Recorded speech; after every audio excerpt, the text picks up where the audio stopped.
Consolidate, संगठन भी नहीं हो पाया। ठीक है, संगठन अगर नहीं हो पाएगा तो क्या होगा, फेल हो गया संगठन। संगठन फेल होने की वजह से वहाँ पर चीज़ें अलग अलग ही दिख रही हैं, एक साथ नहीं आ पाई।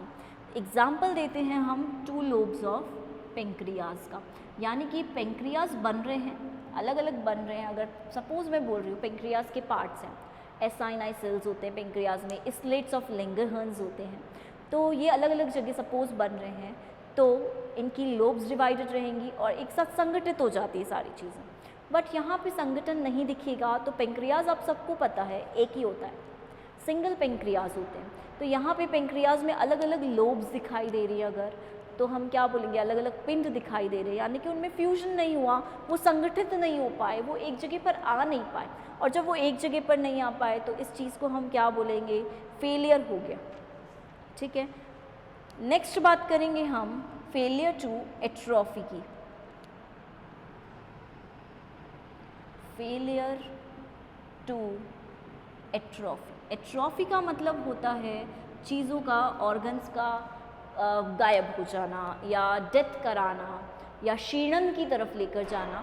तो जब क्षीणन नहीं हो पाएगा, उसका फेलियर हो जाएगा, तो उसे हम बोलेंगे फेलियर टू एट्रोफी। नाउ एक चीज़, एक सिंपल सी चीज़ जो माइंड में आती है कि फेलियर हो रहा है अगर एट्रोफी का, तो उसका एग्जांपल हम देते हैं एनल मेम्ब्रेन की उपस्थिति। ठीक है, एनल गुदा के बाहर मेम्ब्रेन की उपस्थिति, क्योंकि जनरली क्या देखने को मिलता है, ये जो है गुदा मेम्ब्रेन जो है, एनल मेम्ब्रेन जो है, वो एट्रोफी कर जाती है, वो ख़त्म हो जाती है, उसकी डेथ हो जाती है और उसका क्षीणन होने लग जाता है।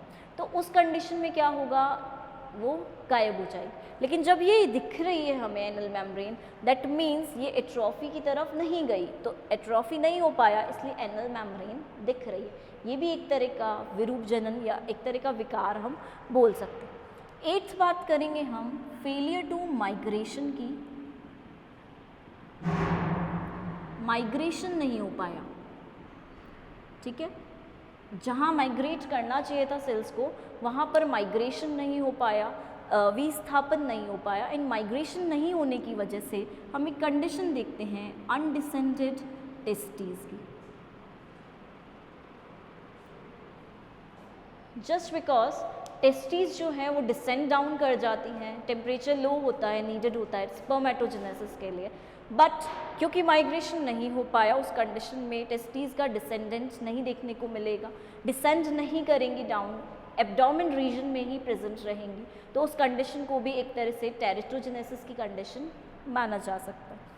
नाउ लास्ट बात करेंगे हम एटाविज्म की। एटाविज्म ऐसी कंडीशन है जिसमें हमें जंतुओं में, ऑर्गेनिजम्स में पूर्वजों जैसे लक्षण देखने को मिले। जैसे लक्षण पूर्वजों में हुआ करते थे वैसे के वैसे लक्षण सेम यहाँ पर देखने को मिले, तो उसे हम बोलेंगे एटाविज्म। और एटाविज्म में क्या होता है, सपोज़ किसी ऑर्गेनिज्म में टेल देखने को मिल जाए, क्योंकि हम मान के चलते हैं कि हमारे जो पूर्वज थे उनमें टेल देखने को मिलती थी, बट अचानक से सपोज़ देखने को मिल जाए तो उसे हम बोलेंगे एटाविज्म कंडीशन, कि किसी ऑर्गेनिज्म में टेल देखने को मिल गई। और लास्ट बात करेंगे एटिपिकल डिफरेंशिएशन की, यानी कि डिफरेंशिएशन, विभेदन जो हो रहा है वो सही तरीके से नहीं हो रहा है, बहुत ज़्यादा रेट से हो रहा है या अजीब तरीके से हो रहा है। टिपिकल बहुत अजीब, बहुत जैसा नॉर्मली होना चाहिए वैसा नहीं हो रहा है विभेदन, तो उस कंडीशन को बोलेंगे एटिपिकल डिफरेंशिएशन।